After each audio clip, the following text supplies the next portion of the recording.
নমস্কার, এসপিইএন চ্যানেলে আপনাদের স্বাগত। দুজন খেলোয়াড়ের চোট, একজন মোহনবাগানের নির্ভরযোগ্য খেলোয়াড় রবসন এবং অপরজন ইস্ট বেঙ্গলের স্টপার সিবলে। তাদের আপডেট দেওয়ার জন্যই আমরা এই ভিডিওটি এনেছি। কেভিন সিবলে ইস্ট বেঙ্গলের এই মরশুমে সেরা রিক্রুট। আনোয়ার আলী এবং কেভিন সিবলে ডুরান্ড কাপ বলুন, সুপার কাপ বলুন, আইএফএ শিল্ড বলুন, অসাধারণ ফুটবল খেলেছেন। এই যে জেমি ম্যাকলারেন মোহনবাগানের গোলের পর গোল করে চলেছেন, ইতিমধ্যেই 7টি গোল হয়ে গেছে। এই জেমি ম্যাকলারেন কিন্তু আনোয়ার আলী কেভিন সিবলে জুটির বিরুদ্ধে দাঁত ফোটাতে পারেননি। তখন হয়তো দিমিত্রি পেট্রাটোস একটু অফ কালার ছিলেন, সেই ফিট ছিলেন না, কিন্তু কামিংসকেও তিনি পেয়েছিলেন, কিন্তু কামিংসকে নিয়েও কিছু করতে পারেনি। লিস্টন কোলাসো যে ভেতরে ঢুকে আসেন সেটাও কিন্তু বন্ধ করে দিয়েছিলেন এই আনোয়ার আলী এবং কেভিন সিবলে জুটি। ইস্টবেঙ্গলের দুর্ভাগ্য, ইন্ডিয়ান সুপার লিগ যখন শুরু হলো তখনই হ্যামস্ট্রিংয়ের চোটের জন্য ছিটকে গেলেন কেভিন সিবলে। স্পেনে তিনি চিকিৎসা করেছেন 2 সপ্তাহ, কলকাতায় ফিরেছেন গত সপ্তাহে, এখন রিহ্যাব চলছে। তবে এই কেভিন সিবলে ইস্টবেঙ্গলের পরবর্তী ম্যাচে খেলার কোনো সম্ভাবনা নেই। শনিবার তাকে সল্টলেক স্টেডিয়ামে কোনোভাবেই খেলতে দেখা যাবে না। ইস্টবেঙ্গলের পরবর্তী ম্যাচ রয়েছে 21শে মার্চ। তারপর দিন 12র একটা ব্রেক আছে জাতীয় দলের এনগেজমেন্টের জন্য। সেই ম্যাচে তিনি নামলেও নামতে পারেন। কোচকে প্রশ্ন করা হয়েছিল এফসি গোয়ার সঙ্গে ড্র করার পর, তিনি বলেছেন সেই ম্যাচটাকে আমরা খেলালেও খেলতে পারি, কিন্তু সেটা হয়তো ঝুঁকির হয়ে যাবে। হ্যামস্ট্রিং চোট থেকে ফিরেছেন, মোহামেডানের মতো শক্তিহীন দলের বিরুদ্ধে ইন্ডিয়ান ব্রিগেড নিয়ে যারা খেলেন তাদের বিরুদ্ধে জেতার জন্য কেভিন সিবলেকে নিয়ে হয়তো ঝুঁকি নেবেন না অস্কার ব্রুজো। তিনি যদি নামান 10-15 মিনিট নামাতে পারেন বড় জোর।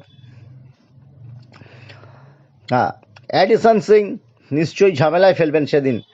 17 নম্বর জার্সিধারী মোহামেডানের স্পোর্টিংয়ের প্লেয়ারটি ইস্টবেঙ্গলের উইং প্লে, যেহেতু খুব করুণ অবস্থা, নিঃসন্দেহে ঝামেলা ফেলবে, সেটা আগাম বলে দেওয়া যায়।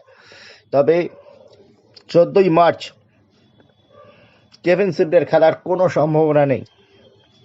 ওই দিন মোহনবাগানেরও ম্যাচ আছে বেঙ্গালুরুর বিরুদ্ধে, সেই ম্যাচেও রবসন খেলছেন না। সেখানে Australian trio Dimitri Petratos, Jamie Maclaren এবং কামিংস শুরু করবেন অন্তত প্রথম 60 মিনিট। এই যে অস্ট্রেলিয়ান ট্রায়োকে দিয়ে আক্রমণের ঝড় তুলবেন। কামিংস এখনও গোল পাননি, বিদেশিদের মধ্যে একমাত্র তিনি গোলের মধ্যে নেই, কিন্তু তিনি যে সাপোর্টিং প্লেয়ার কাজটা করছেন, তিনি কিছুটা জায়গা নিয়ে নিচ্ছেন বক্সে, ফলে ম্যাকা শুরু হচ্ছে। ম্যাকা নিজেও এই কথা বলেছেন, কামিংস থাকলে আমার সুবিধা হয়। রবসন চোট আছে, তিনি রিহ্যাব করছেন। মোহনবাগানের এই রবসন মলিনার আমলে তিনি পরিবর্তন প্লেয়ার হিসেবে নামতেন ওই 10-15 মিনিট। লোবেরও তাকে নতুন জায়গায় খেলাচ্ছেন, একেবারে নতুন জায়গায় মোহনবাগান টিমে খেলাচ্ছেন। রবসনের তখন ভূমিকাটা ছিল মলিনার সময় অনেকটা হোল্ডিং বা রোমিং মিডফিল্ডারের, যে কাজটি এখন দিমিত্রি পেট্রাটোস করছেন। রবসন বা প্রান্তের খেলোয়াড়, খারাপ খেলছেন এই কথা বলা যাবে না, কিন্তু বসুন্ধরা এফসিতে আমরা যে খেলাটা দেখে এসেছি তাকে তার ধারে কাছে পৌঁছাতে পারেননি। এখন দেখা যাক 20শে মার্চের আগে রবসন হয়তো ফিট হয়ে যাবেন। ওই ম্যাচে মোহনবাগান কি করে, মানে বেঙ্গালুরু এফসি একটা সময় কৈলিন্য গর্ব ছিল, কিন্তু সজ্জন জিন্দাল তিনি ফুটবলে হয়তো উৎসাহ হারাচ্ছেন। সুনীল ছেত্রীকে এখনও রেখে দিয়েছেন দলে, তিনি যত খেলবেন তত মোহনবাগানের মঙ্গল। সুনীল ছেত্রী জায়গায় শিব শক্তি নারায়ণ খেললে মোহনবাগানের রক্ষণ অনেক বেশি চ্যালেঞ্জের মুখে পড়তে পারত। রায়ান উইলিয়ামসকে রুখতে হবে।